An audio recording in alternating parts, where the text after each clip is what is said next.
بسم اللہ الرحمن الرحیم۔ شروع اللہ کے نام سے جو بڑا مہربان نہایت رحم کرنے والا ہے۔ ایک دفعہ حضرت عیسیٰ علیہ السلام کی ملاقات شیطان سے ہوئی۔ آپ علیہ السلام نے دیکھا کہ شیطان کے پاس 4 گدھوں کا سامان موجود ہے اور وہ انہیں لے کر کہیں جا رہا ہے۔ حضرت عیسیٰ علیہ السلام نے شیطان سے پوچھا کہ گدھوں پر کیا سامان موجود ہے اور انہیں لے کر کہاں جا رہے ہو؟ شیطان کہنے لگا کہ میرے پاس تجارت کا سامان موجود ہے اور میں اسے خریدنے والوں کی تلاش میں لے کر جا رہا ہوں۔ حضرت عیسیٰ علیہ السلام نے پوچھا کہ پہلے گدھے پر کیا سامان ہے؟ شیطان نے کہا کہ ظلم۔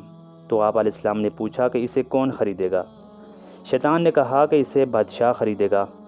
حضرت عیسیٰ علیہ السلام نے دوسرے گدھے کے بارے میں سوال کیا کہ اس پر کیا لادہ ہے؟ تو ابلیس نے کہا کہ اس پر حسد موجود ہے جو کہ عالم خریدے گا۔ جب آپ علیہ السلام نے تیسرے گدھے پر لادے گئے سامان کا پوچھا تو ابلیس نے کہا کہ اس پر خیانت موجود ہے۔ آپ علیہ السلام نے پوچھا کہ یہ کون خریدے گا؟ شیطان نے جواب دیا کہ اسے تاجر خریدے گا۔ اسی طرح آپ علیہ السلام نے چوتھے گدھے پر لادے گئے سامان کے بارے میں سوال کیا تو شیطان نے کہا کہ اس پر مکر و فریب موجود ہے۔ حضرت عیسیٰ علیہ السلام نے پوچھا کہ اسے کون خریدے گا؟